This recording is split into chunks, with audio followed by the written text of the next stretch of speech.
Hello, friends. My name is Steve, and I'm here today with two very special guests. My friend Taylor from Made Between the Pages, and also author Ken Liu. He's a Nebula, Hugo, and Fantasy World Fantasy Award winner. So, Ken, thank you so much for joining us today. Thank you for having me, Stephen Taylor. Yeah. And Taylor, of course, thank you for coming along. It's always a pleasure to have you on all these interviews. Happy to be here as always. Yeah. So, Ken, if you can tell us, can you tell us what is the Dandelion Dynasty about? What can you tell us about it? Right. The Dungeon Dynasty is probably my most characteristic work, I would say. Meaning, if you like what I do, everything that I do that I enjoy doing is in the Dungeon Dynasty. And if you like it, you probably will like all my other stuff as well. It's just very, very typical of me. What it is it's very hard to summarize a huge series like this, something that I put a decade of my life into, but I will try. Um, it is an epic fantasy series, briefly, about a world called Dara, in which instead of having wizards performing magic, you have engineers performing miraculous feats of engineering. And engineers, instead of working in an engineering tradition like we have here in the real world, it's secondary world fantasy. So the engineers in this world work with a technology tradition that I call silk punk, which is based on a lot of engineering traditions and materials from classical East Asian engineering, as well as some of the tradition from the Pacific Islands. So, in a nutshell, that's what it is. But if you ask me what it's about in a more philosophical sense, I can go on for hours. So we'll see. Very well may happen. Yeah. Yeah, truly. Yeah, one thing that really stands out to me about it is the epic scale of the entire story, right? So, on my BookTube channel, whenever I try to describe this or recommend the Dandelion Dynasty, I have a hard time figuring out where to start, just because there's you can't compare book one to book four. You're in a completely different place. Yeah. And I also found after reading Speaking Bones, when I did the review, I was like, it's good.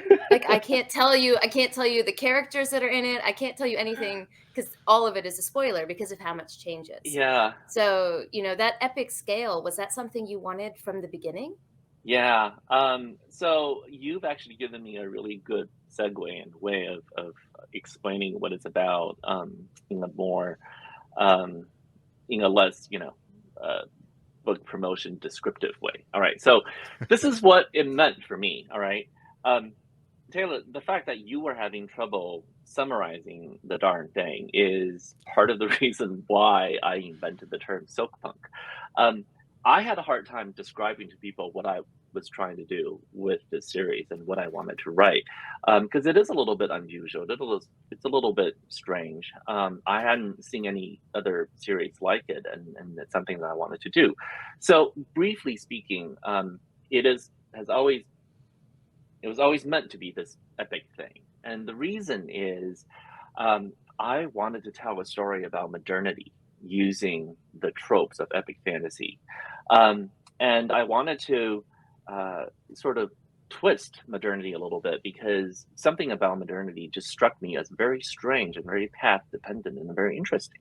So, I've traveled around the world quite a bit as an author and gotten to talk to a lot of people. And one thing that struck me is the degree to which folks from around the world talk to me about the sense of translatedness in modernity. Okay, so what I mean is, I talk to folks in South Africa, and they say, I grew up speaking the indigenous language of my people, and now I'm educated in English. And when I'm trying to talk about things like college, finances, economics, physics, I can't do it in my indigenous language. I have to do it in English or Afrikaans. It's just very, I have to use the language of a language that is not, whose history I'm not born into, if that makes sense, right? So there's Mhm. a sense in which modernity is translated. It's done this in this other language, and I hear this from folks in Asia, folks in Eastern Europe, folks in South America, Africa, all over the place, right? So you would think, okay, well, that's just the consequence of European colonialism. So let's talk to folks from Europe. Well, it turns out that even us English speakers, we may not recognize it, but for us, modernity is also a translated experience, right? When we speak about physics, chemistry, when we speak about um, economics, these are not native English words. These are not words built on Anglo-Saxon roots. They're words invented in modern times using Greek and Latin roots. So why is that? Why is it that from dating back to the Renaissance, our construction of modernity relies on Greco-Roman roots? That's very strange. It's Mm. not what you would expect, and we don't interrogate it enough. So even for all of us English speakers, even for all of us who are born into or acquired the tradition of modernity's native language, if you will, we don't really speak modernity in a native way. We actually in experience as a translated experience. So that to me was very interesting. So I like to speak about the way we think of modernity as Greco-Roman punk, meaning we take Greco-Roman roots and reappropriate them to do things that they were never intended to do.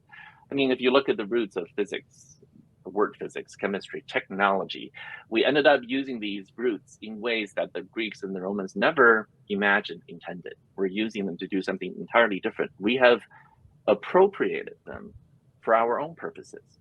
Now, to me, this kind of appropriation of tradition, of reappropriation of tradition, of making it your own, of making it do something that the roots were never meant to do, is the very heart of punk aesthetic, which is all about acquiring things that already exist and using them for purposes that they never were meant to, and to create something new out of the stuff that's already there. So I said, okay, what if we can reimagine modernity in a different way, right? Instead of having a modernity in which people go around, speak words that are constructed from Latin and Greek roots, and we talk about the Senate, and we build Washington, D.C. as though it were some sort of modern copy of Rome. It's very weird, right? If you think about it, this is very strange that we Yeah. do this. Yeah. We just don't think about it as strange because we're so used to it. So I said, okay, let's do something speculative fiction is really good at, which is to apply a filter on the things that we're already familiar with to allow us to see it anew, to really figure out the essence of something. So I said, I'm going to write an epic fantasy series about modernity, about society emerging into modernity. Only instead of a Renaissance based on, say, Greek and Roman roots, what if I created a society marching to modernity using classical East Asian roots in language, in philosophy, in mythology, in technology? What if I take all of those things and reappropriate in the same way that we appropriate Greek and Roman roots and construct our modernity? What if the people of Dara can take these fantasy roots that are very much based on East Asian classical traditions and create modernity with it? What would that look like? Right? So that's the root of this epic fantasy series, which is really weird because a lot of times when you write epic fantasy inspired by a particular culture, people think you're really talking about that culture, but I'm not. In the same way that when we speak about technology, physics, chemistry, we're not talking about Greeks and Romans. We're talking about modernity. We're just using those roots.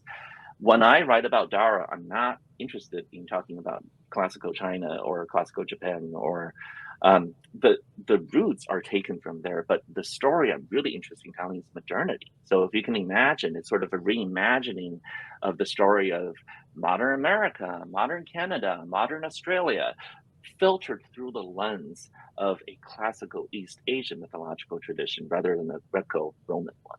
That's the way I think about it. And of course, because I worked for many years as a technologist and as a lawyer, um, law and technology feature very prominently in the series. So instead of doing fantasy magic, I have a lot of technology in the sense of both material culture and in terms of social engineering. And that's where all the magic happens. And that's where, this emergent vision of modernity plays its role as the core mythology. And I had so much fun doing this. So I hope that comes across. I mean, I had so much fun inventing these things. I mean, it's like I'm inventing alternative modernity. And I'm just having a great time having people build awesome machines, inventing new philosophies and government systems. And I put all of that in there. And the hope is that, the joy that I had in inventing also comes across to readers. And of course, fundamentally, no matter how big your grand ideals, all these stories fundamentally have to be boiled down to individual characters. So in the same way that,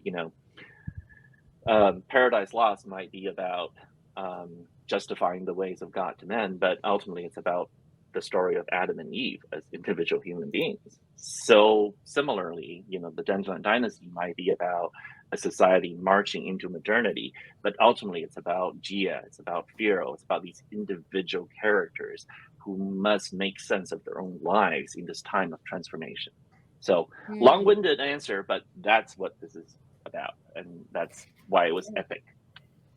Well, it sheds a lot of light on why the first book is so different from the fourth book, because in essence, it's the change, right? Yes. And that's actually, it's interesting that you say that you have to experience these larger, grand scale things through the lens of characters, because I'm a very character-based reader. So this is something I'm aware of whenever I'm reading, that it's the characters that are getting me connected to the story. And I know Steve we had some questions submitted from other people, and a general thing that I just hear about your books is how good your character work is. Thank you. Just how that is what really draws people into the story. And hello, that's me too. I'm part of that.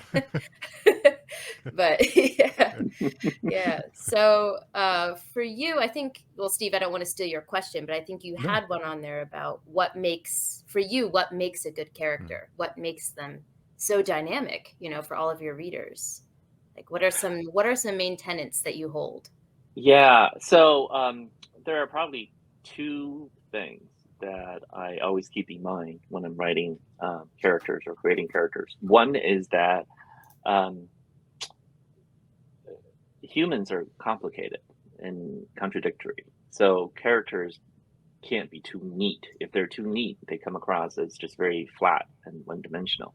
Now, when you're writing fiction, it's actually okay to have a lot of flat characters. You don't have to make every single character fully three-dimensional, because a lot of times we encounter folks in a specific role and we know them only in that one aspect. So if that's the only context in which we know them and they come across as flat, that's okay. I mean, a great novelist like Dickens was famous for writing tons of flat characters who were still vivid and important. You can't have everybody in your novel be David Copperfield. You've got to have, the other flat characters to make that work. So similarly, I keep that in mind. But when I'm trying to write a three-dimensional character, I try to remember that they are internally contradictory. And in fact, that kind of internal contradiction, the set of conflicts that you have, the fact that your actions fall short of your ideals, the fact that you may be a hypocrite, the fact that you're not sure what the right thing to do and you say one thing, but you also believe something else, that's very realistic in the way that we are internally torn. And so I try to write characters that are not too neat, that are torn in this way, that makes them relatable, that makes them realistic. The other thing I keep in mind is, now, because as I mentioned earlier, the story of the Dungeon Dynasty is about modernity, right? The first book is very different in style from the subsequent three books, because the first book in some ways serves as that primer of the set of legends and historical antecedents I'm drawing on, whereas the other three books are about the Renaissance equivalent, if you will, right? So you have the legends and the classical past, and you have the Renaissance in the next three books. But as part of that, because I'm talking about modernity, I realized something. The way to make these characters feel realistic and deep and real for a modern reader is to remember what is the essential experience of modernity, which is a sense of disruption, of loss, of transformation, of change. Now, I'm not claiming this is exclusive to modernity. Certainly, we've had lots of characters from antiquity who were going through transformation, disruption, and so on and so forth.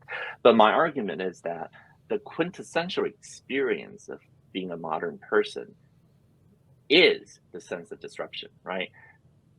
Now, this is psychological. It's not based on historical facts necessarily. So I'm making an argument based on the psychology of it. Part of the psychology of how we experience modernity is the sense of disruption, of loss. We now take it for granted that the way we live our lives will not be the way our children live their lives, and that the way we live is not going to be the same, isn't the same as the way our parents lived, that every generation will experience tremendous change, disruption, and just transformation. In fact, we now take it for granted that within a single lifetime, we will transform into multiple roles. We think nothing of the fact of moving across the country, sometimes moving across borders. We think nothing of growing up in the hills of West Virginia and then ending up at Yale and then becoming, it's just, we just think nothing of it. That's just what everyone is expected to do. In fact, the sort of life that we used to live where we can gain a lot of wisdom from the experience of our parents and know that the way our mother, did it is the way we will do it, and so on and so forth. That kind of experience is growing more and more scarce. It still exists, but it's getting to be less and less so. Because we take for granted that there will be fundamental changes and that we will just migrate between different spheres and experience this kind of disruption, of loss, of creating new roots when we're uprooted. My characters in the Danzan Dynasty experienced the same thing. Now, if you notice, Taylor and Steve, the main characters I write about and focus on, they're all characters who undergo this kind of major transformation in their own lives. They are ripped across borders. They migrate across social classes. They start out thinking their lives will be one thing, only to be told that, nope, your life has a completely different plan for you. That mirrors the modern experience. And that's why, because I focus on that psychology of disruption, of change, of radical acceptance, of adapting to your circumstances. That, I think, is another reason why my characters feel real and relatable, because it is the sort of transformative experience they undergo is very similar to the kind of experience we all go through ourselves. Mm-hmm. Yeah, I promise I'll let Steve get a word in edgewise in just a moment. But what you said, it connects to one of the things that resonated with me the most about the entire series, because as someone who lives in Japan, I moved from the States to Japan almost 6 years ago now. My husband is Japanese. And so I live kind of in that liminal space you're just discussing. And often, it's hard to describe where home is anymore, because it's become there's so many places that fit that description at this point and so many people that do, right? So that kind of discussion of how a person can belong to two places at once and cultural exchange, combined with the way that you talk about language, because I was also a linguistics major in university, and I'm just a linguistics nerd in the way that I think you've mentioned in other interviews. You love engineering, right? To that maybe same degree. And you also do translation, right? Of what is it? Earth's the remembrance of Earth's past, right? You're translating that work. So for me, the power, clearly the respect and the awe you have for the power of words, combined with cultural exchange, which happens in good and bad ways, which is very realistic. It's messy. It's very, very messy. And thank God it's not always as messy as the Wall of Storms, but sometimes it is that messy. That was a theme that just really struck me as a reader, probably because it hits close to home, right? So I guess I'm trying to think if I had a question in there somewhere, but my point is that what you just discussed is one of the themes that I think stands out. You know, you say that you hope it shows to your readers that you enjoyed writing the series, Hmm. and I can Hmm. say it really does, especially in those themes, because it's just perfection. It described, you know, my experience to a T.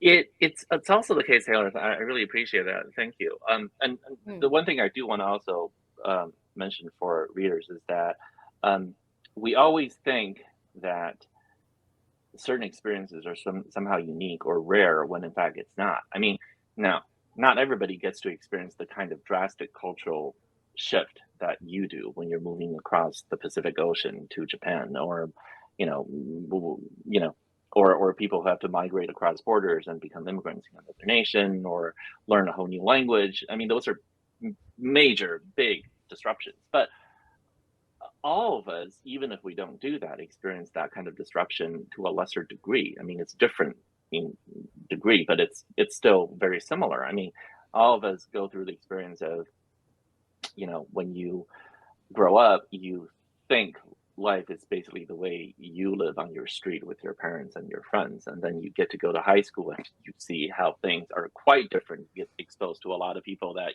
you had not imagined before. And then you go to college and you're going through another major cultural shift. I mean, now you hear people from all over the world and you're like, wow, I really was very um, the world I lived in was very small. And then you go on the internet and, every day you're shocked by the sort of things that you see. And it's just that kind of constant disruption of having to accept that um, the human capacity for invention and new cultures and new languages is endless, and that you have to just adjust and go with it, and sort of, like you say, this experience of learning new cultures, of encountering new peoples, of encountering new ideas is messy. It's not always the bright-eyed, everything's wonderful that you think. Certainly And not.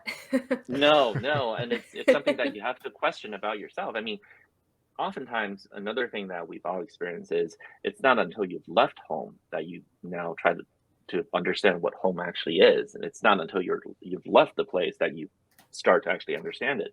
And certainly a lot of folks who have had to learn a new language gain a new appreciation for their own language once they're immersed in another linguistic community, right? That happens all the time. Mhm. And so that's also, I think, a very big part of what it means to be a modern person, the sense of home being having multiple meanings, of not knowing quite how to answer the question, where are you from? The older you are, the harder that question is to answer, and the harder it is to even say what your identity is. I think modernity is about forcing everyone to construct their own identity, to no longer accept and take it for granted these very easy labels that nation states force on you, and tradition and prejudice try to box people into. The quintessential modern experience is this idea of transgressing, crossing, of transforming across boundaries.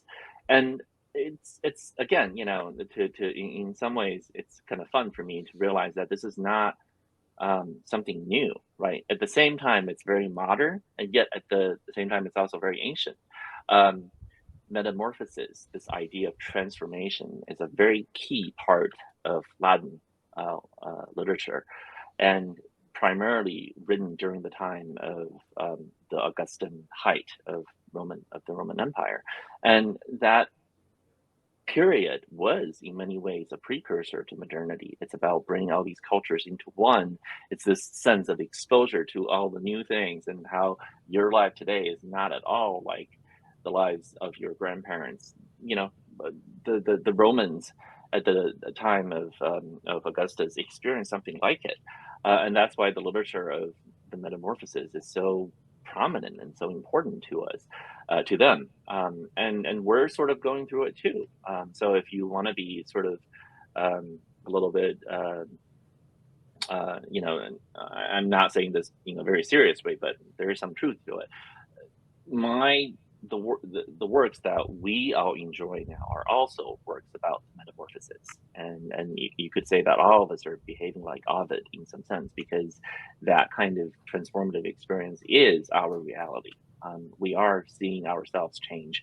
We're seeing everyone around us change. We're seeing the world change and transform day to day in a way that makes us feel both excited and also a little bit scared, right? It's unsettling.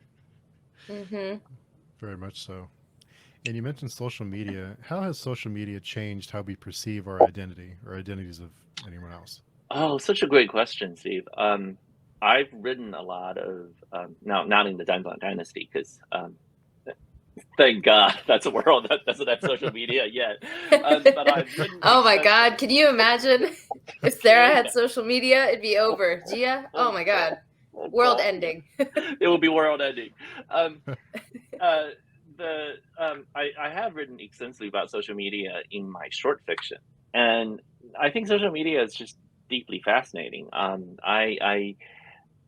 It's interesting the degree to which folks of our generation had to learn to navigate how to speak social media and how to construct a multiplicity of identities on social media, right? It's not natural to us. I mean, we've had to adapt lessons learned from the real world to it. I mean, it's true that historically we've always code switched and played roles in different spheres that we're in. The way you speak to your friends from your hometown is very different from the way you speak to your professors at college, and very different from the way you speak to your supervisor at work, and your clients, and your in-laws.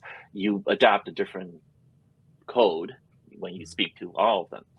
um, but social media makes that like 10 times more intense. The way you present yourself on Twitter is often completely different from how you do it on LinkedIn, Oh and no, the how trigger word, Twitter. how you are on something like Snapchat is very, very different from how you have to make TikToks, right? It's just very different. These you end up being a very different person, and we've had to learn to do it. And I find it fascinating because all of us are not really digital natives. We weren't born at the time when these things were already in the air.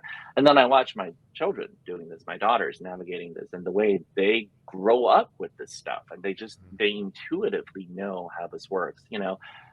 The fact that I just find it deeply fascinating that Facebook, the platform and the company, is moribund, right? Because I read this thing, Washington D.C., where they talk about memes, and they're like, memes originate from these very dark forums, 4chan or whatnot, right? That's where the memes come out of. And then they get shared around on TikTok and whatnot. Now, by the time they come onto Instagram, they're already very old, right? By the time they come onto Instagram, it's because the cool people are no longer using it. Like, that's when it's already The not so millennials cool. have gotten a hold of it Right, at that right. point. But by the time it gets to Facebook, oh my God, that meme might as well be dead. This is like 3-day-old fish by the time it appears on Facebook. And to me, it's just very funny because I'm like, I remember when Facebook was the hot new thing. I remember when Zuckerberg invented the darn thing, and you had to have like a special email address to even join. Like, the hoi polloi are not even allowed in. You had to be special. And to think that in less than like a decade and a half, Facebook is now like where the ancient stuff go to. It's just very funny to me to see that. And then I think about, what does that mean for our identity? So for those of us who grew up with Facebook, in some ways that is our defining platform, that is our feature. And what does that mean? I mean, some of us end up migrating to other places. Like, my wife is great with Instagram, but neither of us will ever touch TikTok. It's just like, it's kind of interesting to see how much we can migrate and how much we're sort of stuck. To me, it's just endlessly fascinating to imagine how these are transformations of identities, and how my daughters will also one day be ancient grandmothers, and they'll reminisce about the days when TikTok was the great cool thing. And what that will be like. Anyway, it's funny to me to think about this. Coming from an era of MySpace where you had to change your song on your page Oh to yes, indicate your mood, right. that was a shock for me when I went to Facebook. I was like, "What do you mean I can't put a song on here?" So it's a perfect example of like the platform you're on changes the way that you present yourself because I could no Absolutely. longer express my fight with my boyfriend through an angry Hmm. song. I Hmm. had to Hmm. type Hmm. it in there. Hmm. So, And remember the days when you had AOL Messenger, Oh yeah. oh my God, and the away you had to messages. set your status. Do you remember those Yeah. days? Oh Oh yeah. my Hmm. God. Yep. You had to sit and think of the perfect like lyric or witty joke so people would know you were funny when you were gone. Yep, That's Yeah. right. That's right. Oh boy. Those are big decisions. they were. Yeah. Is part of that sense of identity that we have on social media part of why has those addictive qualities? Is that part of why it's addictive, I or can think be? social media is addictive mainly because it's hijacking all of the evolutionary pathways we have for building cohesive social units and using them for something cheap and artificial and virtual, right? We evolved in an environment where, um, you know, having the approval of the 200 or so people in your little tribe is literally a matter of life and death. Like, if you pissed off someone in your little tribe like that, that is very, very bad. Like, that is a thing that will cause you to die. So we are super anxious about not being liked. And but today the stakes of that are very little. I mean, if somebody on Twitter screams at you and calls you a name, so what? Nothing happens. But our emotions have not evolved to be able to discount it that way. We still, in some ways, live in the days when somebody coming to your face to scream at you like that is a major deal. It's a major disruption to the tribe's peace and a major threat to everybody's survival. So our anxieties are huge. And similarly, being complimented and forming a bond with someone, like a real bond, is also super important. Friendships, um, romances, and all kinds of bonds that you form with people around you. These things are, in a very sense, you don't live just inside your brain. You are also defined by all these relationships you form with people. We are, a social species that large parts of our brains evolve to read other people's expressions and to interpret their moods and emotions and to mirror their theory, their mental processes in our own heads. We are obsessed with other people. We love to gossip. We're born to gossip. It's so important. And now all of those nice little, neurotransmitter pathways to reward us for being social are being used on Facebook and Twitter and all these things for stupid little things like somebody click on your like. I mean, we evolved on the thing where we're trying to engineer the perfect little tweet so we can get as many likes as possible. And if people are not liking it, we've all behaved like high school versions of ourselves and going like, "What's wrong? Why don't people love me?"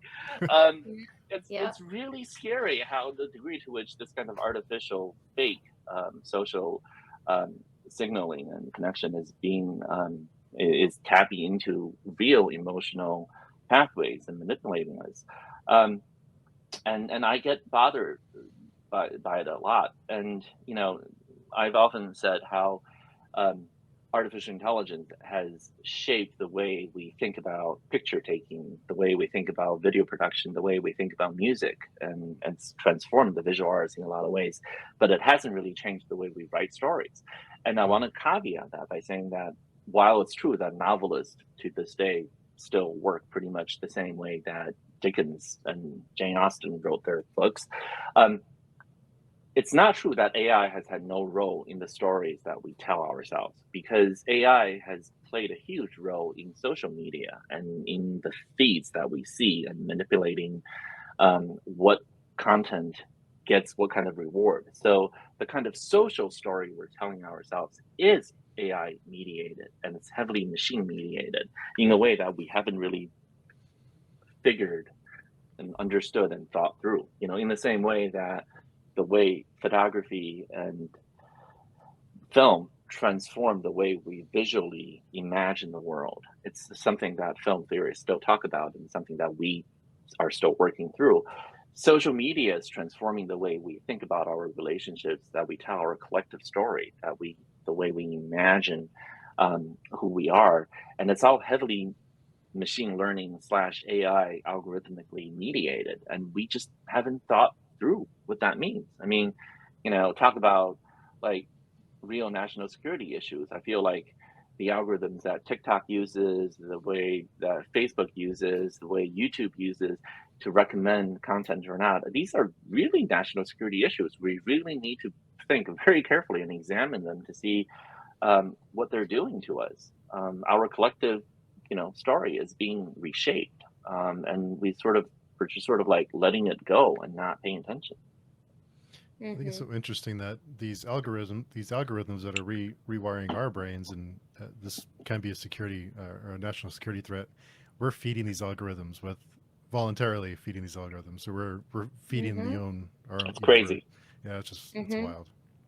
It's I mean, really how many crazy. times have you been recommended a video, on YouTube? You're like, how did it know I wanted to watch that? And then Yeah. you watch it, and Yep. then there you go. That's how it knew.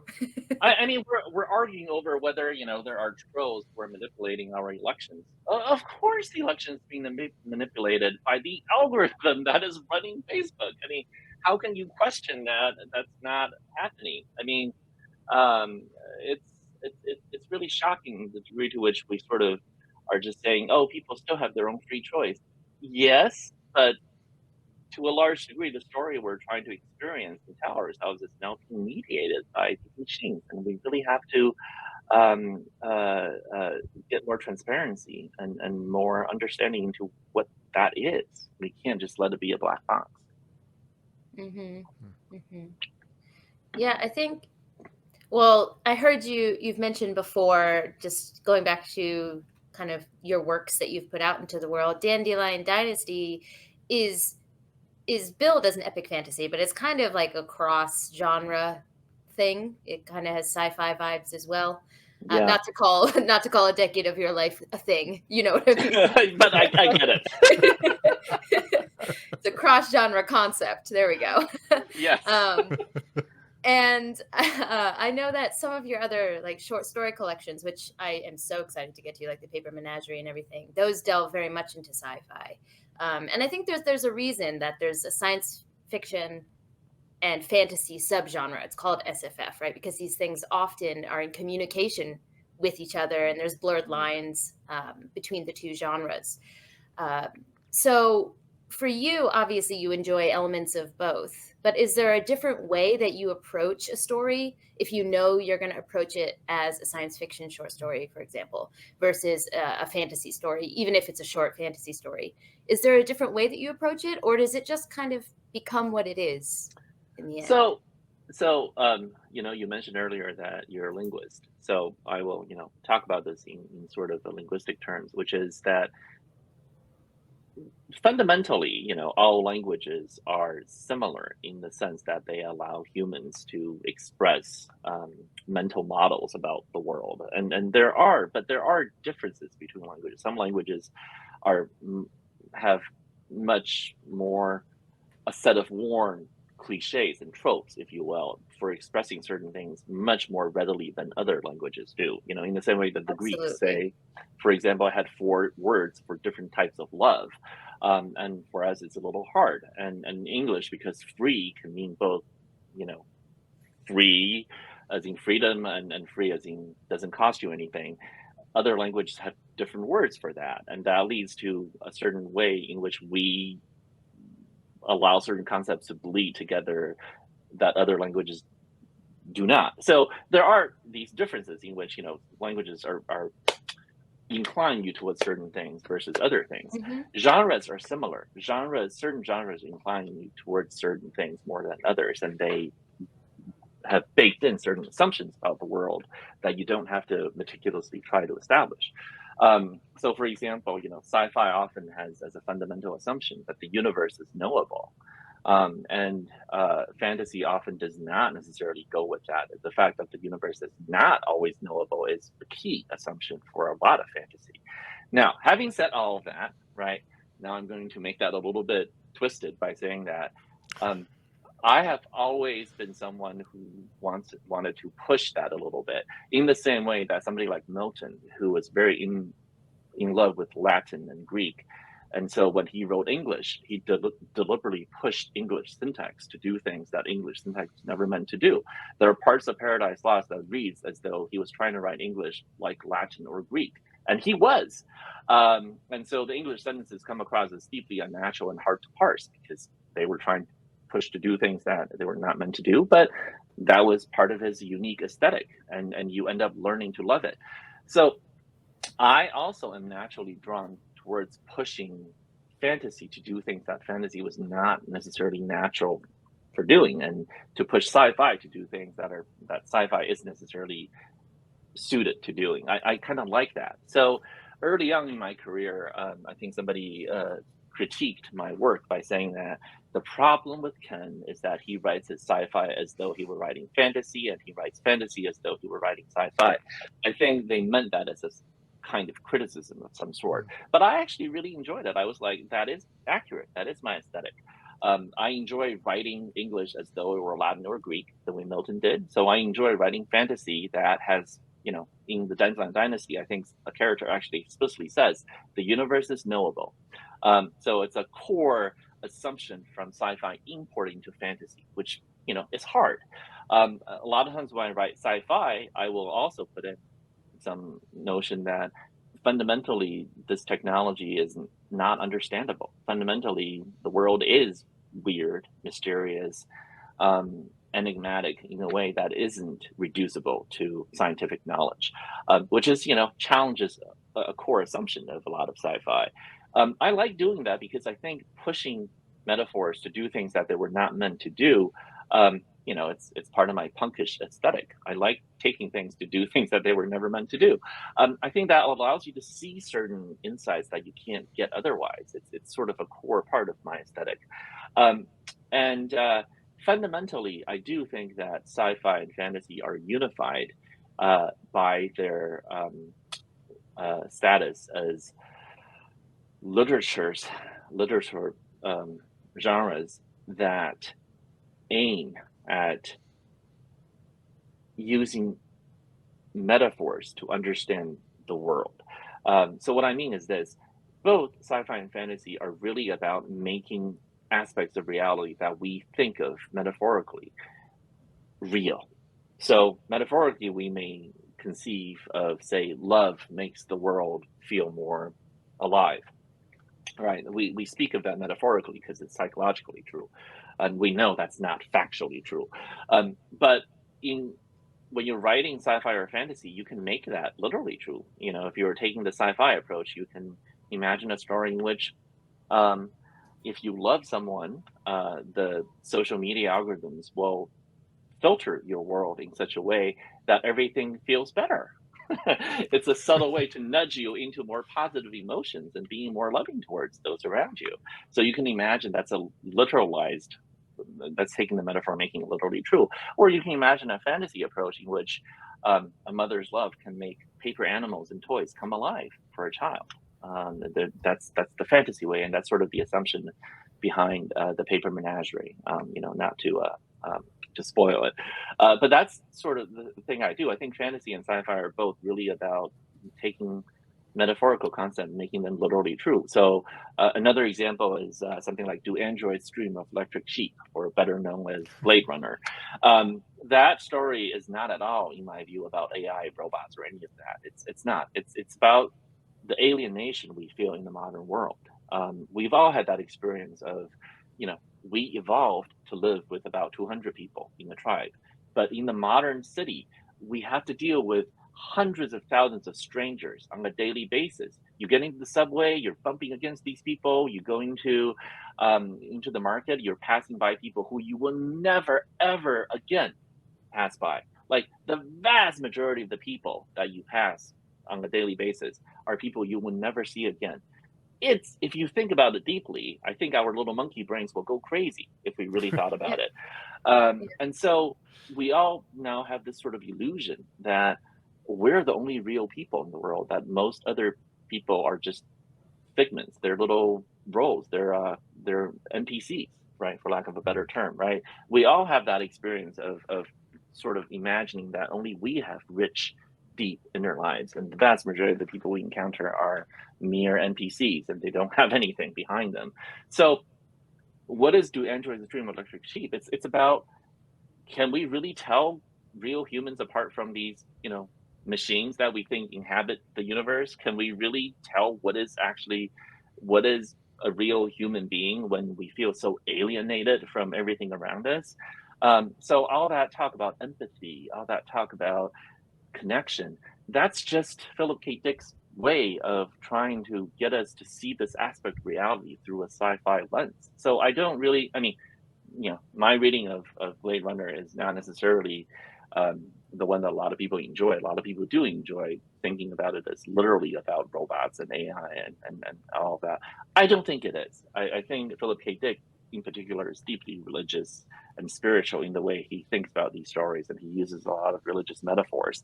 And I think it is about this idea of what is reality, who is real, and can we figure out some way of talking about the sense of alienation in modernity using the language of sci-fi. So Mm-hmm. Yeah, I mean, my deep dark secret is I've never seen Blade Runner, so I know. someday, right? I run in circles where that is just blasphemous, and I should be excommunicated. It is something that I do want to watch in the future, but I think the fact that it's stuck around for so long and has such this like status in the sci-fi world does speak to the fact that it's not just robots. I A don't lot think of it's really stories. about technology and robots at all. I don't think it's about, Yeah. speculating about the future. I think it's very much about this metaphorical engagement with modernity as we experience it. Yeah, I mean, a lot of the stories that stick with us because they have a deeper connection.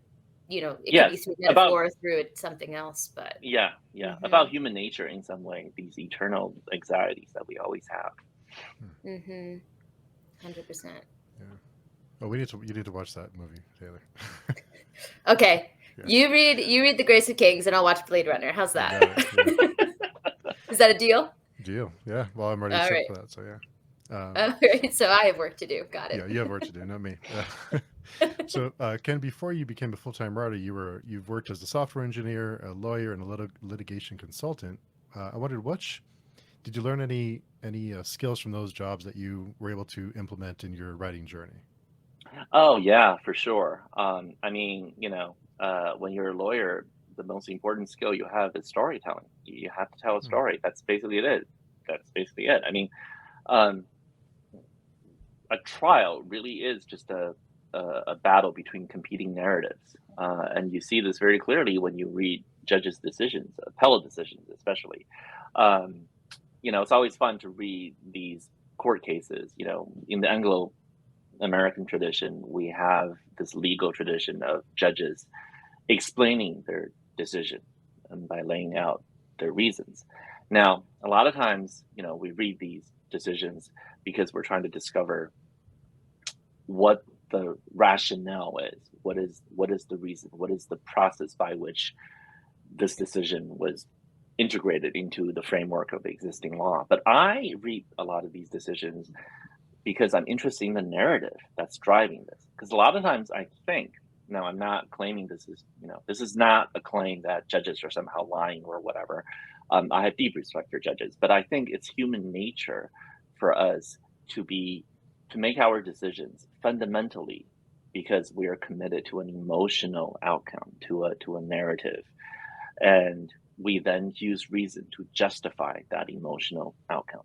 What I mean is this: you take a Supreme Court case, and there will be a so-called recitation of facts at the beginning, which describes the factual background, and they're not actually facts. The facts are arranged in such a way as to tell a story. And when you figure out the story, you know what the outcome is going to be. You can see where the sympathy lies. And if you read the dissent's version, the dissent will often have a recitation of facts as well. the facts are arranged in a completely different way as to suggest a different outcome and a different emotional truth commitment. So that's why I say these are about fundamentally about narratives. They're about which narrative, which story is more convincing to you. And it's not just in the courts, obviously. When you talk about to people about why they support a candidate versus or a political party, we may couch these decisions in terms of rationality of pros and cons. But fundamentally, I don't believe any of that is true. I believe fundamentally we're committed to the story that the party or the political candidate is telling, whether that story resonates with us and makes us feel like it's the true story, it's the story we want to live. We vote for the story we want to live. That's basically it. And so, my career as a lawyer trained me a lot about detecting those kind of stories and trying to figure out how those stories work and which are good stories and which are bad stories, which are the stories that help lift us up and which are the stories that tear us apart. So that's definitely true. And then, my career as a technologist just prepared me a lot for thinking about technology itself as a kind of language.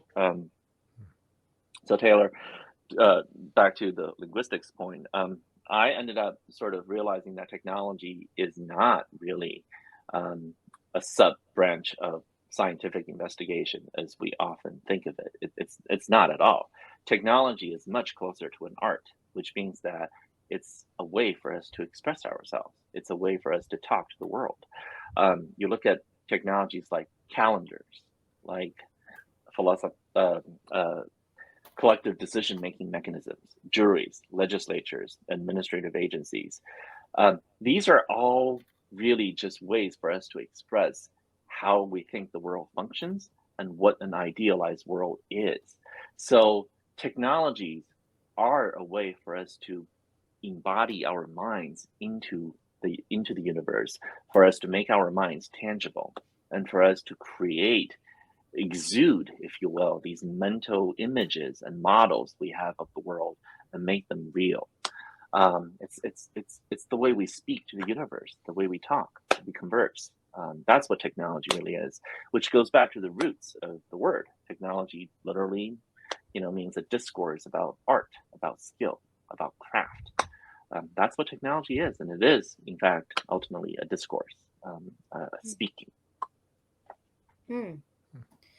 That actually, I don't want to go into any spoiler territory here, but that connects to me for some of the overarching aspects in the Dandelion Dynasty of certain characters have a view of the world that they wish to impose upon the government structures.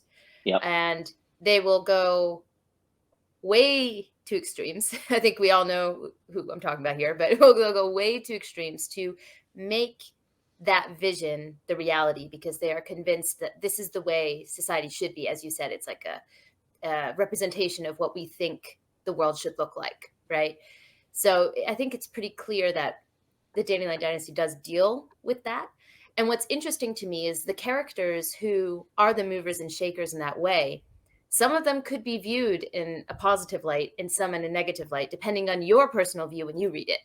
Exactly. So you might think like, oh, this is the right fight. I can That's right. understand the sacrifices being made here. Whereas if you're coming from maybe another political spectrum or a way of viewing the world, you might be like, this is horrendous. They're ruining the world. Yes. I mean, these are such fundamental commitments that they define these narratives, these models of the world define fundamentally societies as well as individuals, right? A society that is committed to the rule of law is, in some ways, making a statement about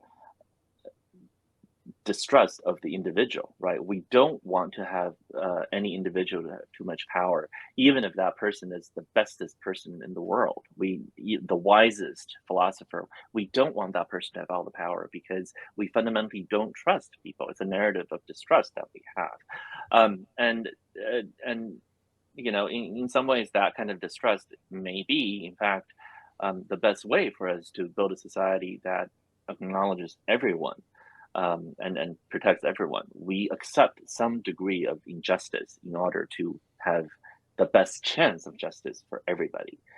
We accept bureaucracies, we accept courts with their with lawyers making lawyerly arguments. We accept all this stuff. We accept that to some degree the guilty will go free in order to protect all the rest of us, the most of the time. A different society may well go in a different way. They may decide that it is in fact better to make sure that you just have a good king and give all the power to the wisest person. And then you won't have all these inefficiencies and all of these mistakes. And historically, we can argue until the end of time which model is better. But these are fundamentally stories that we commit to. And so when we have a political disagreement, we can argue until we're blue in the face, and it won't make any difference because too often we're focused on arguments about rationality when they're just rationalizations for deep stories that we're committed to. It's ultimately all we believe in are stories, and you can't change the story that moves someone's heart. You just can't. Just hearing you talk about, the sacrifices some people are willing to make pulled up scenes that hurt me greatly. So just have to say, Yes, you did a really good job of showing that, Yeah, but that's what we do. When I was a lawyer, that's what I had to live through day after day. I was told, this is the system. The system is unjust in so many ways, and yet the story told was this is better than any other system you can come up with. It's terrible and it's awful and it kills so many people and it puts so many people in prison. But this is the best thing that we can do. It's better than any alternative. And I kept on asking, really? Is that really true? Or is this a story that we've been told so many times that we just unquestioningly accept it? Yeah, I still ask those questions. It's hard. Well, I do have a two-part question for you. The first part is, now that your full series is out and you've seen the reception, does it make you interested to try another project of that scale? And also, when it was finished, what did you do to celebrate, or what was that like when it was finished? Oh my God, these are great questions and so hard to answer. Let me tell you, the Dungan Dynasty took me more than a decade to finish. It took years to write the first book, and then took even more years to write the last two books, which were actually written as one book. Just so this is not a spoiler. I've said this in many contexts already. I planned for the series to be just 3 books, and the last book ended up being very long, and I just kept on writing it because more things came in and I had to write it. It needed to be that big. It got so big that I ended up, I sent it to my editor when I was done, and my editor told me that we can't publish this. We just can't. You talk about technology, right? This is what the 2 books look like. I sent this in as one book, and so my editor. I'm sure your editor was happy that day. My editor, he didn't even bother reading it. He just told me it's not publishable like this. But he said, "Look, you talk about technology. We don't have a technology to bind a book like that cheaply enough for this to be workable. We just can't. You can't make a book that thick and expect that it's going to hold together." So we had to break the book into 2 pieces. But that's just one of the minor steps along the way. I mean, this series was all consuming. I mean, for 11 years, I wrote no novels. I wrote a few short stories here and there, but everything else was this. This is the thing that absorbed all of my energy. And I joke with my agent sometimes that I'm just like the worst client ever, because I had this one thing and this is the one contract he negotiated, and then I had nothing else for him to do for years and years. I'm a terrible client. And so do I want to go through that again? The answer is probably no. I mean, I have to say this, as much pain as there was to work on the series, I often felt like I was one of those workers trying to sculpt the Sphinx, except I could only see about a square foot around me. And I could never get a sense of how the overall thing looked until I was done. So for 3 years, I had no idea what the thing was going to look like. I mean, that's a pretty tough way to live creatively. Mhm. You're working on it day after day after day, and you have no idea if you're even like if the thing's even lopsided, if it's going to work. Um, that's a hard way to live. Mm. Um, and trying to do that day after day and trying to keep yourself motivated and to not give up, that's hard. So all that aside, I also want to say that I'm deeply grateful for having worked on the series, because it's not often that you get a chance to work on some idea that big. I conceived of this thing, and for more than 10 years I was absorbed in it day after day. I was so immersed in it at some point that I thought I knew the world of Dara better than I knew the real world. I knew how it worked better than the real world. Um, I wrote, pseudoscientific papers on the logograms, on the biology, on the history of the place as part of world building. I wrote these fake essays for myself so that I can do all the world building. It was deeply fun, intellectually stimulating, and incredibly cool. I mean, it's like I felt like it's like Narnia. I opened this portal to another world, and I was in it, and I knew everything about it, and I could explore it, and it was like the coolest thing. Like I was the only one who knew what this world was like.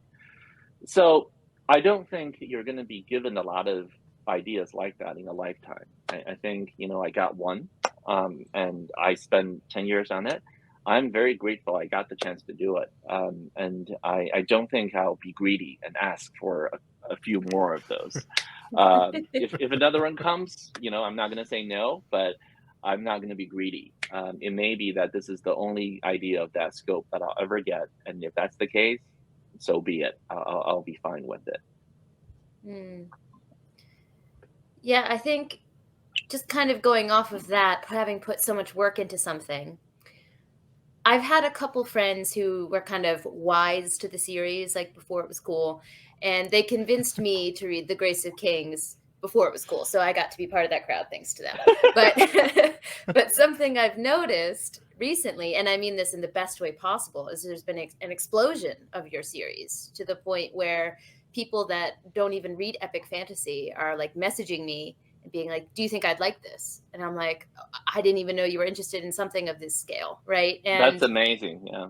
so I think, I mean, I think it's hard to point at one thing that would make this happen, but for someone who put so much time and effort into something, and from my perspective, looks like it's maybe finally bearing fruit to a larger scale.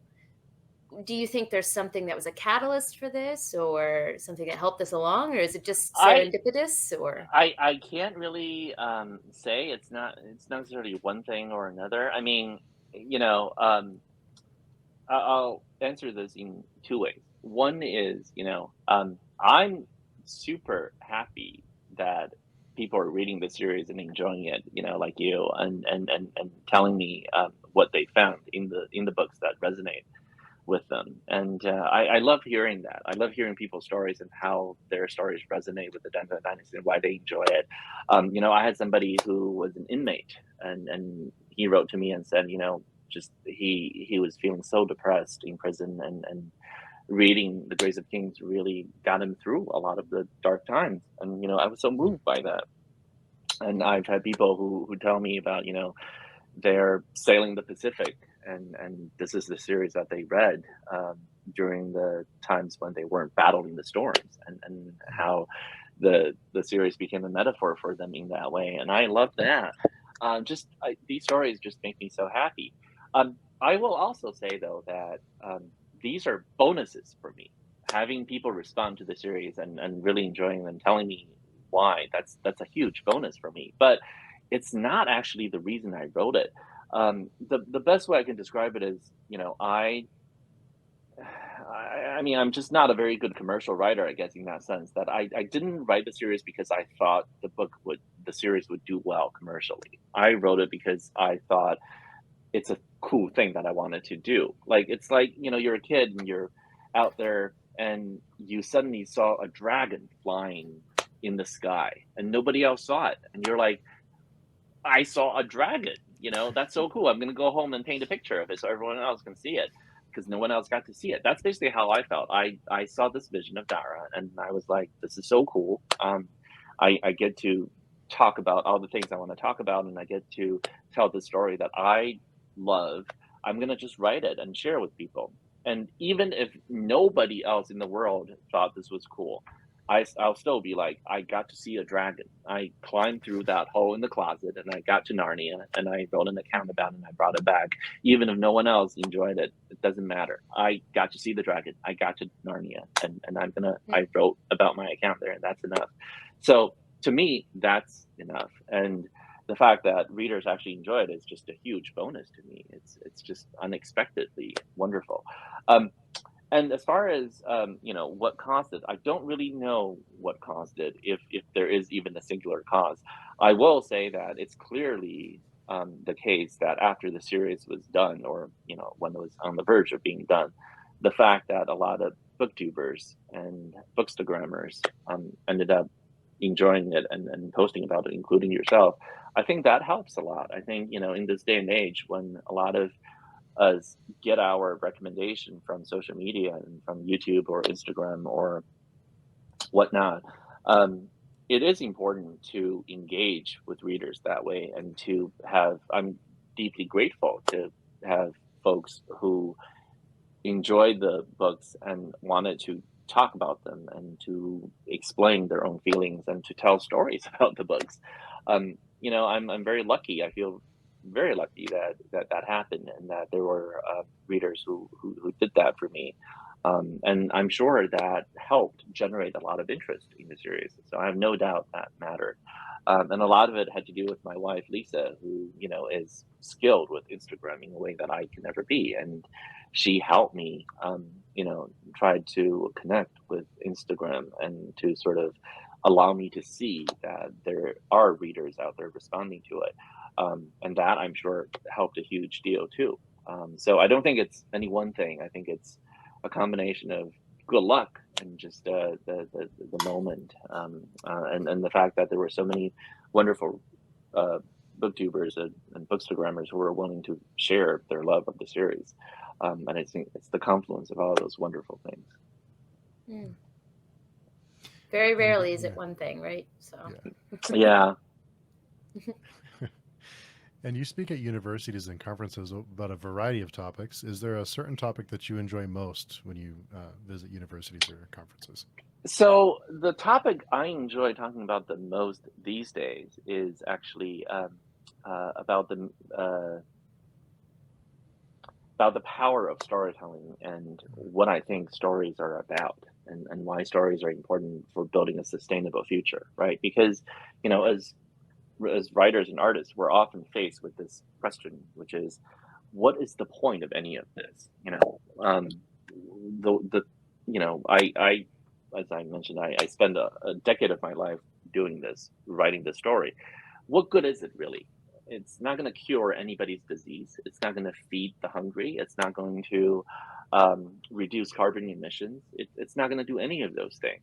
And concretely, um, in terms of how much money I made from it, um, not a whole lot. I made a lot more money as a lawyer, let me tell you that. So, so people are like, what is the value of this? How do I hold my head up at, reunions, at high school reunions? How do I face the music when people ask you, what is it that you bring to society? What do you do? Um, and my answer has always been that I don't think artists should try to defend themselves on instrumentalist grounds. I don't really believe that those defenses work. So oftentimes, people will say, well, art is important because it makes you a better human being. Is there any evidence of that and proof of that? People will say, well, stories are so important because, Hollywood is such a big industry and they depend on you telling these stories and they make a lot of money. Okay, well, uh, that may be. I'm a very tiny piece of that, and Hollywood as a whole is a very tiny piece of the economic picture. So I don't like trying to justify art on the grounds of measurable value. What I tell people is, um, So the topic I enjoy lecturing and talking to people about is let's examine really what are stories about and why do we love them so much. And my conclusion is that humans are wired to understand the world through stories. I mean, I've already given a hint of this in the way we talk about it. Our deepest ethical commitments, our deepest beliefs, the ones that allow us, that make us willing to die for them, they're not justified on pros and cons. They're not justified by calculating the value of doing this versus not doing this. It's just not. We do something because they fit into a fundamental story we hold dear. The way we understand what it means to be brave is based on childhood memories of somebody sticking up for us on the playground. The way we understand love is related to the way our parents and grandparents loved us, and the way we understand pain is related to the way they hurt us when we were little. It's all fundamentally about these stories that we tell ourselves about who we are. And my defense for art is that because we are wired to understand the world through stories, telling stories, understanding stories, reflecting stories, that's a fundamental part of what it means to be a human being, in the same way that loving someone is a fundamental part of being a human being, in the same way that sacrificing ourselves for our children is a fundamental part of being a human being. It's just who we are. That's all there is to it. I don't need to defend it. No more than you need to defend or justify why you love your wife or your children or your parents. Well, what's there to justify? I don't need to defend any of it. It's a thing that I enjoy doing because it's part of being human. That's all. It's interesting to hear you say that, because for me, what comes to my mind when people ask me to justify my hobby or whatever, the question may be about, why do you spend all this time doing free stuff for books? Because everything Steve and I do is basically free. Well, most of the time free. And people ask, well, why do you spend all these hours doing this? And for me, I always think of the fact that pretty much it's a universal human condition that when you're done with work or whatever you do, even if your work is art based, you consume art, you consume media. That's just what we do. So it bothers me when people ask you to justify something that we all Exactly. participate in. Every single Exactly. person watches TV. Every single person engages with media. So why do we Hmm. universally, pardon my French, but shit on it? Yeah, I Why is agree. that a societal thing we do? Exactly. Well, we're not just little machines to increase the GDP. We're not. Human beings are not fundamentally built to increase the GDP. And you can measure that all you want, but at the end of the day, what we really want is to gossip with our friends, to hug our loved ones, and to watch and read and tell and share a good story. That's all there is. This is what being a human being is about. And I enjoy being part of that deeply human practice of storytelling. And I don't feel like I need to justify any more than that. It makes me happy. Hmm. Well said. So we did have a couple of questions that were submitted by other readers that posted just a couple of questions. So the first one's from M, and M said, "Not having a philosophy background, I would like to know if the philosophies of Dara have roots in actual philosophical thought from that region or time of which he has based his books." So a couple of things. One is that the books are not actually based on any specific thing. The first book is a fantasy reimagining of the Chuhan contention. And so, in the same way that if you were to do Greco-Roman punk, you would have a book that lays out the history of the Roman Republic, and then you do your own thing with it. So that's how the books are based on history. Only the first book actually is a fantasy retelling. And secondly, as far as the philosophies of Dara are concerned, some of them are very obviously mappable to some version of classical East Asian philosophy. So, for example, moralism can be seen as an analog of Confucianism, but it's not really, because it's really an amalgamation of Confucianism and Neo Confucianism. And so sometimes people get confused. They think Confucianism is one thing. It's not. Confucianism as a philosophical tradition went through thousands of years of evolution and division and reinterpretation and transformation, so that by the time you get to Neo-Confucianism, a much later branch, it's almost like a completely different philosophical school from Confucianism as understood by Confucius himself. Moralism is equally complex, and it reflects contributions from Confucianism, Neo-Confucianism, and some of the later traditions from Republican times. Similarly, something like Fluxusism can be seen as a kind of direct analog of Taoism, but also not really, because there's some Moism thrown in there, and a little bit of modern American transcendentalism in there. So people have noted that Thoreau and Emerson and Annie Dillard, these individuals of the American transcendentalist movement, often their writings have a Taoist flavor to them. Now, we have no idea if Thoreau and Emerson were ever familiar with Taoism and whether that influenced them in any way. So I don't particularly think it matters. But it is true that the American transcendentalist writers, who are among my favorite writers, feel to me philosophically compatible with Taoism. So Fluxusism incorporates a lot of Taoism, but also a lot of American transcendentalism. So I guess my point would be that I don't think it's particularly interesting to compare what I did with the historical analogs, because I start out with historical analogs, but I'm not very interested in copying them. I'm interested in appropriating them to do something different that they were never meant to do. I'm much more interested in the punk part of soap punk than the silk part, I guess. Mm. Yeah. And we did have a question from our friend Esme. Her first question was, what was your experience like going from being a short story author to writing this massive and ambitious epic historical fantasy series? Did it come naturally, or were you certain writing hurdles that you would have to overcome? Um, I mean, I think a lot of writers have said that writing is fractal. So whatever skills you learn at the short form can be reapplied and transformed and applied for longer forms. And I think that is true. But at the same time, I also think there were lots of things about novels, especially epic fantasy novels, that I just didn't quite understand until I tried to write one. And I had to learn on the fly how to do it. One of them is the nature of plot.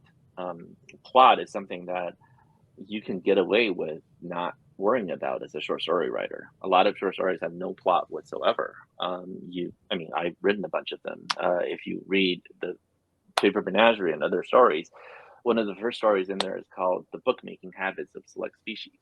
And that story has no plot of any kind. It is a pseudo ethnographical account of alien species and their books. And there's no story, there's no plot. With short stories, you can get away with having no plot. And I think as somebody who enjoys writing stuff that challenges assumptions, wrote lots of stories with no plot whatsoever. But when I went to write epic fantasy, I realized that plot is like air. You have to have it, otherwise the reader loses steam. The reader can't go on if there's no plot. It's just unreadable without it. And I had to learn how to plot. Surprise. Yes. It's well, not just that. The writer loses steam too. The writer has no interest in writing if there's no plot. I didn't really understand that until I tried to write one, and then I was like, "Oh, this is way harder than I thought because there's no plot here."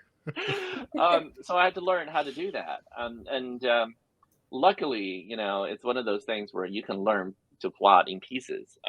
For the Grace of Kings, I plotted it as a bunch of novellas, essentially, all lumped together into a bigger story, and that was a way to do it.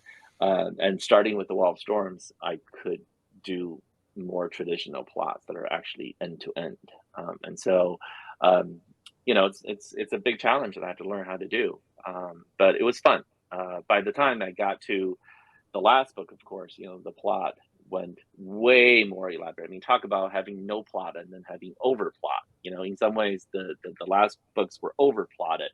The plot was so big that, you know, when the story was finally published, we had to chop the book down the middle. And, you know, that's why the end of the Veiled Throne felt like no end at all. It literally ends in the middle of everything. You're just like, what? You know, what was that? So that was kind of cool. Learn that whole experience and that whole technique. Um, I definitely enjoyed that too, and it was very humbling to realize that there's this entire part of storytelling that I didn't really understand, and I had to sort of really get up to speed as I was Mm. doing it. Esme's other question was, this series is chock full of beautiful and thought-provoking passages that deeply resonated with me or challenged me with its themes and messages. But now I'm wondering, what is the one message you hope people take away from your series? Um, I don't know if there is one necessarily that I can Mm. reduce it down to.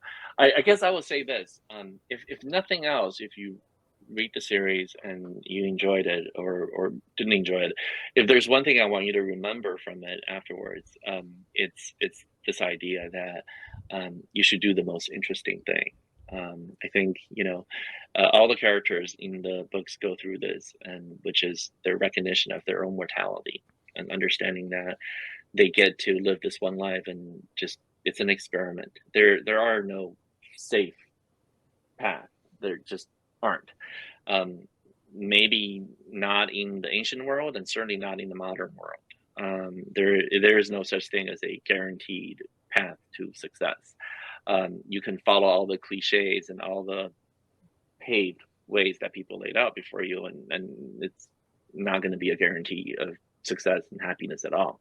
But on the other hand, if you do the thing that's most interesting to you at the moment and follow the thing that you're passionate about, your chances of succeeding are much higher, because even if you don't succeed in the conventional sense, at least you were doing things that gave you a lot of joy along the way, and that you cannot substitute for. It's much better to do something that you're excited about and then try to struggle to figure out a way to make money from it than the other way around, which is to think that you're going to make money and now you're not excited about stuff you're doing at all. Yeah, I needed you on my side when I said I was going to major in linguistics. My dad was like, sorry, what? What are you going to do with that? You did the right thing. But I love hearing you say that, because when Cooney says that in the first book, it never left my brain. And I've actually found myself saying that to myself in real life. Like when I'm not sure what to do, I'm like, well, what's more interesting? Like do the most, like that quote really, I I tell you, can't believe that I got the main takeaway, because that's that what I I took do. it That's what away. I do. Yeah.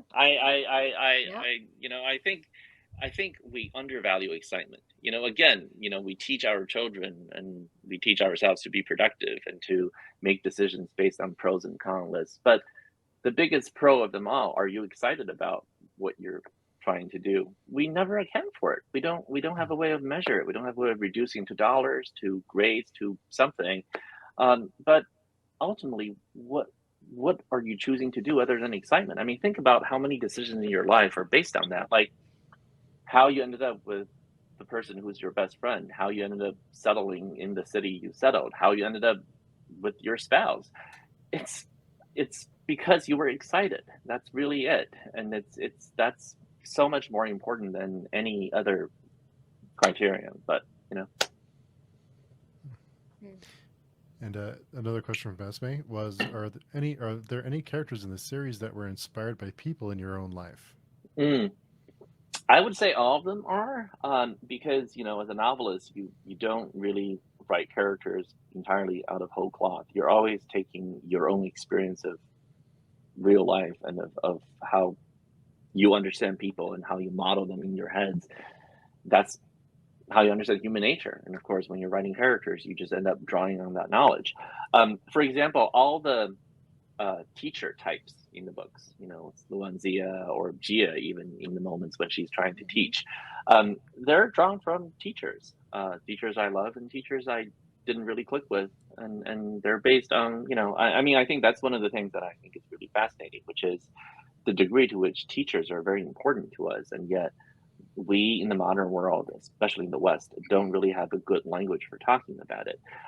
It's striking that a Japanese word like sensei has entered the English lexicon because, again, East Asian cultures often have a deep meditation and set of cliches and tropes and values associated with the teacher-student relationship that isn't entirely absent from here in the West, but just don't get the kind of emphasis. We treat teachers often as transactional actions. We treat them as just doing a job, but it's not just a job. Like, in East Asian society in particular, teaching is a calling. It's a very important thing. This is not merely a job. To be a teacher gives you the same status as being a parent. It's very, very important.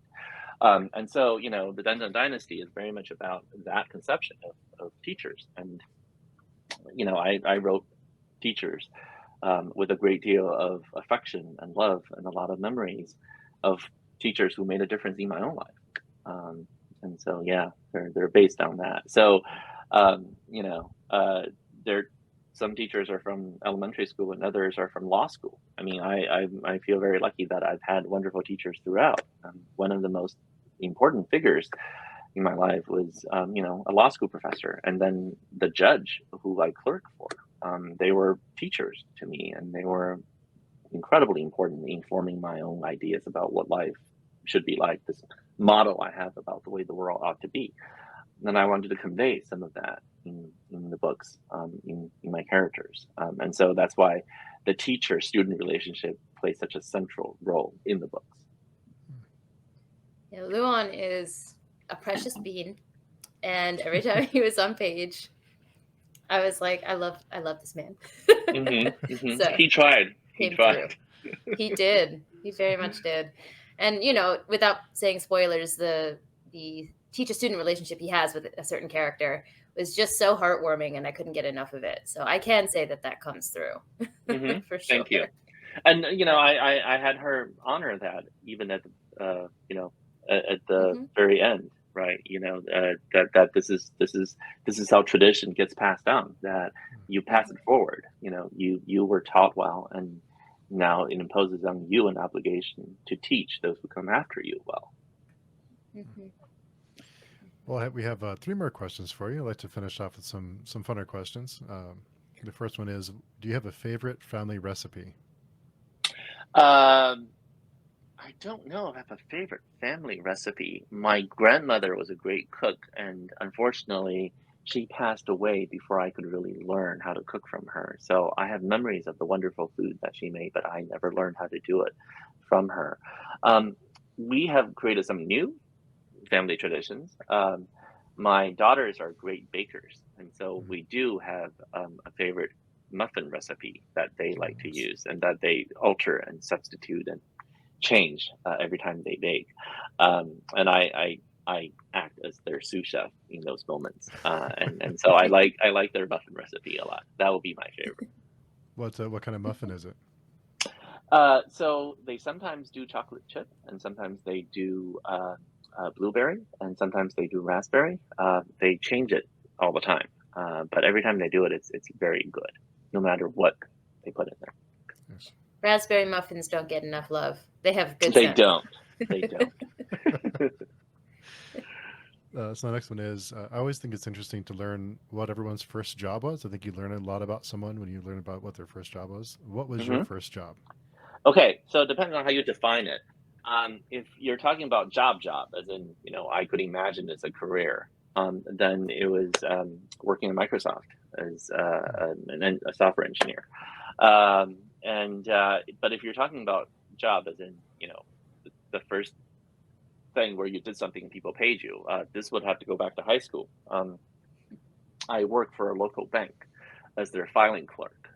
It was my job to take the checks that came into the bank that day and file them to the different accounts. And it was also my job to shred papers, to do all the sort of office work that teenagers were hired to do, which these days are done by machines. Riveting work. Yes. But I actually enjoyed that job a lot because I remember how fun it was for me to observe all the back office workers and my coworkers and to sort of just hear them. It was the first time I ever worked in an office. It was my introduction to office culture, right? So I learned about what office birthday parties are like and what it meant for coworkers to be gossiping and to have to deal with office politics. And for a lot of it, I was just an observer, but it was an incredibly wonderful introduction to it. So I could sort of see how this worked and get some real life experience about what it's like to be in an office. So I have very fond memories of it. I think it's fantastic. It's something that I always like to ask our guests is if the roles were reversed and you were in our position, was there a question that you would have asked that we did not ask? Oh, wow. That's such a great question. I really love that. Um, um, I guess what I would ask is, um, what is the thing that excites you now, and what is the project you're working on that gets you excited? And I would answer by saying that I'm very excited by uh, a recent turn in short fiction that I'm writing. So for the longest time, my short fiction, especially the sci-fi stuff, um, was described as dystopian or pessimistic, which I never understood because they were full of hope, in my view. I mean, they may be describing horrible things, but ultimately, it's always about how humans are awesome creatures and that there's hope that, no matter how terrible things are, we can make it better. Um, so I always thought I was very optimistic, but a lot of readers don't seem to agree. I always say how depressing my stories are, which I'm like, no, there's plenty of hope. Um, but more recently, I've had a turn in the way I write stories, and I think I'm now just more explicitly optimistic in a way that I wasn't before. So I've realized that it's just actually terrible to write stories that are dystopian because dystopian stories are, in some ways, um, not terribly interesting anymore because real life is so dystopian in some ways that Yeah. telling dystopian story just doesn't really work for me anymore. So I've Mhm. turned to writing more optimistic stories, and in some ways they're more fantasy-like, I guess. In the past, I might write a story about the terrible power that centralized technology imposes over us. And now I'm just sort of like, you know what? How about imagine a witch, a modern day witch who can work against all this technology and make us feel more human. Maybe she's a techno mage. She has a way of helping us figure out how to turn technology into something humanizing rather than dehumanizing. I mean, it's fantasy, it's magical thinking, but so what? The fundamental point here is the stories shape our values. The more positive stories I put out there, I can't help but think that it's going to make people also more optimistic and hopeful. And maybe that will make all of us tell ourselves better stories. And since technology is just another way for us to tell stories to each other, maybe this will lead to more positive and hopeful technology. So, you know, this is something I'm very excited about and trying to tell narratives about technology that are more hopeful, more in line with my vision. And I'm having a lot of fun with it. Yeah, I mean, we certainly don't want to take too much of your time, but just one thought that sparked for me was in previous conversations, it has come up multiple times Yeah. about the trend in not just fantasy, but media in general. But, a lot of us read fantasy, so it tends to skew that way. But talking about the rise of grimdark and the darker stories in recent years, and how recently we've seen a shift towards cozy fantasy, Hmm. Hmm. more positive stories, legends and lattes being Hmm. like the prime example of that. Yep. And we've discussed how that seems to I every time we talk about this, I say I have zero empirical evidence, but it seems to relate very closely to the times that we're living in, and people just want something that isn't nihilistic, that Oh, doesn't absolutely. explore that part of the human nature. And I think Absolutely. hearing you say that sounds like Yeah. right on that same trend. Yeah. So let me tell you a little bit about what's propelled me in this direction. I've been thinking a lot about the ways in which, automation and computerization and this growing complexity in our society, why it's making so many of us so unhappy. And I'm not sure I have the right answer, but I have one answer, which is this. Um, we're much too focused on one particular type of threat, which is loss of jobs. Um, that is certainly an important problem, but it's not the only problem, and focusing on it alone neglects a whole host of other problems that we really need to pay attention to. And so, let me give you some examples. Um, One of the consequences of automation and this increasing way in which we're trying to turn people into machines, right? Automation is not just about having machines do the job of machines and do the job of humans, but also turning humans to force them to behave more like machines. So if you're working customer service, you have to follow a script. If you're working a warehouse, you have to follow where the computer tells you to go and which boxes to pick. I mean, it's to get all of us to Mm. behave more like machines, more like components in a system. Um, Part of the consequence of that is um, the the broken steering wheel problem, right? Which is this: it's this sense of loss of control. Humans need feedback, need the sense that we're making a difference in the world, right? So if you're an assembly line worker, the job you do is very boring, but at the end of the day, you can point to a stack.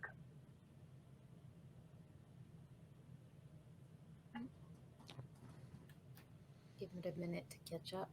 Mhm. A stack of what? I must know. Ah, Okay. okay. Okay. You're back. Okay. Okay. Okay. So, okay. So when I was working at the bank, right? At the end of the day, it started out with a bin full of checks. At the end of the day, the checks had all gone into little drawers in their little files. So I know I did something. Like I can say, I spend a day doing mindless work, but at the end of the day, I did something. I made a difference. Okay. But in the modern age, a lot of our jobs are nothing like that. Okay. A lot of our jobs give us a sense of total loss of control. So I was a lawyer for many years, and as a lawyer, do you know what you do? You write memos. I wrote many memos. Some of these memos took me weeks of research and hard work. I pass it up to a senior associate who gave it to some partner, and then I don't know if it made any difference whatsoever. Did that change anything? Did it convince anybody? Did it change the outcome of the trial? Did it do anything? Like those Right. of those of us who work in knowledge industries know this. You work hard over something, and you put all of yourself into it, and you make some argument, you pass it on, and then you're like, "That's it." Did it make any difference? What did I Screaming just into the do? void, right? So that's it's this sense that you're as a kid you pretend you're driving, right? You're moving the steering wheel and nothing is happening. It's the broken steering wheel. It's very Right. demoralizing. The other Mm. problem we have in modernity is this loss of faith in our mission, or mission doubt. So all of us are happier as human beings when we believe what we're doing is aligned with some higher purpose, with something that we really believe in. But that's increasingly hard to fathom, because the purpose of what we do is growing more abstract, right? You work for Facebook, let's say, right, and you're like one of the smartest programmers in the country, and you're there to put your brilliant mind in the service of this corporation whose mission is to serve more ads to people. How can you really believe in your mission when that's the case, right? There's something deeply disconcerting that so many of our brilliant minds are being pushed to serve on missions that they don't really believe in, or they have trouble believing in. Or your job is to make the trading algorithms function faster so you can exploit smaller inefficiencies and make more money. And what exactly have you done here? What exactly did you accomplish? Can you believe in this mission? So I think a lot of us are suffering from mission doubt, and from this sense of broken steering wheel, up and down. No matter what your political commitments are, your economic status, your position. This sort of thing's happening more and more because more and more jobs are being automated, abstracted. Everything is turned into a set of symbols upon symbols upon symbols. It's all discourse now, right? So we have this experience of postmodern loss of direct feedback and of purpose. Um, so I think that's why we're now yearning more and more for stories that satisfy both our belief that we can still affect the world and that we can also affect the world positively. We now want these stories more than ever. In a time when you can still have real feedback and believe in your own purpose, maybe these stories are not as critical and you can think about dystopian stories more. But now more than ever, we really yearn for these stories because our real lives are so spinning out of control, you know. So that's why I'm committing so much more to writing stories that are, to me, more about sustainable values, more about humanistic values, more about upholding those things and trying to tell a positive story about technology. Because, again, technology itself is not good or evil. It's just a language. It's just a way for us to speak. And there are stories we can tell that are positive. That's like the best description I've heard of that discussion that we've had over all the times we've had it. We've had it several My times gosh. too. Yeah. Yeah, right? Yeah. Nailed it. Yeah, nailed it. So Ken, I want to thank you so much. We know you're busy. Want to thank you for taking the time to chat with us. We really appreciate it. If anyone's looking to find you online or to connect with you, where's the best place to find you? So the best place would be to go to my website, which is kenliu, KENLIU.name. You can go to .com, but .name is cooler because, you know, I was one of those people who signed up for a .name domain back when it was thought that individuals would have their websites that way. But I have that. So you can go to my website and sign up for my newsletter. And whenever I have a new story or a new novel or something, I'll announce it there. So that's a great way to stay in touch with me. Um, you can also follow me on Twitter, KYLIU99, or on Instagram. Although the Instagram account is really run by my wife, not me. But you can certainly stay up to date with my projects on there. It's kenliu.author, I think. Finally, the one project I wanted to talk about, didn't get a chance to talk about it, but AMC took a bunch of my short stories in The Hidden Girl and Other Stories and turned it into a TV show called Pantheon, which is about the singularity and uploaded consciousnesses and how that challenges the idea of being human. You know, what does it mean when you're uploaded into the cloud? Like, you know, we always talk about how, you know, the dream of technology is to live forever, allow us to upload ourselves into the cloud and live as gods. You know, wouldn't that be awesome? Okay, but what does that actually mean? Like, you know, if that happened, are we really human anymore? And if we're not, what are we? That's what the show is about, Pantheon. Craig Silverstein, who is the showrunner, is just fantastic. He took my stories and then just build them out into this wonderful world, and it's a great show. I saw the first season. I got to sneak peek at it, and it's just really cool. And the premiere happens September 1st on AMC. So AMC Plus. So I hope people check it out. It's very cool. Oh, congratulations! That's That is awesome. fantastic. Thank you. Well, Wow. you just got me excited for it, so I'm going to be Googling I hope that. you check it out. Yeah. Get up made me here. really Yeah. happy. Yeah. Awesome. It's wonderful. And Taylor, if anyone wants to connect with you, where's the best place to find you?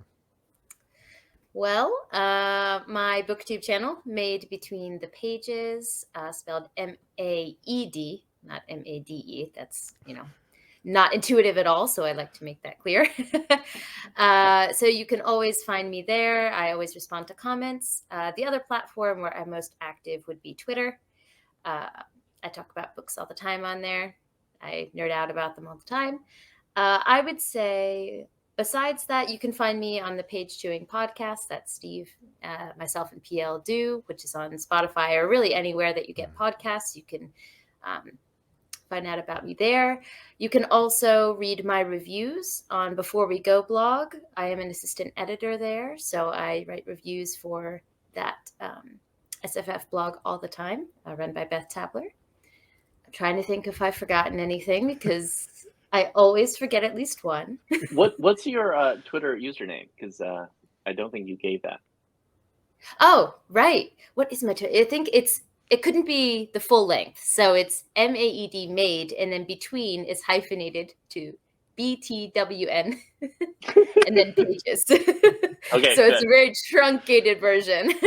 But I will be sure to have the link in all of my descriptions. So if that's hard to Google, you can find that in any description on any of my videos.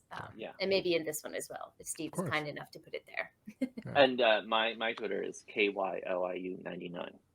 It's also not very intuitive, but it's just, so I've always used that. So we get what we get, you know? Exactly. Yeah. Well, thanks to both of you so much for spending time, taking time out of your day to chat with us. Hope we can do it again sometime. Absolutely. Thank you so much for having me. Real pleasure to be here, Steve. And thank you, Taylor, for chatting with me. This is so cool. Thank you to both of you. Yeah, I bullied my way in, and I'm glad I'm here. So. I'm glad you're here too. We're all glad you're here. Okay. Thanks, everybody. Thank you.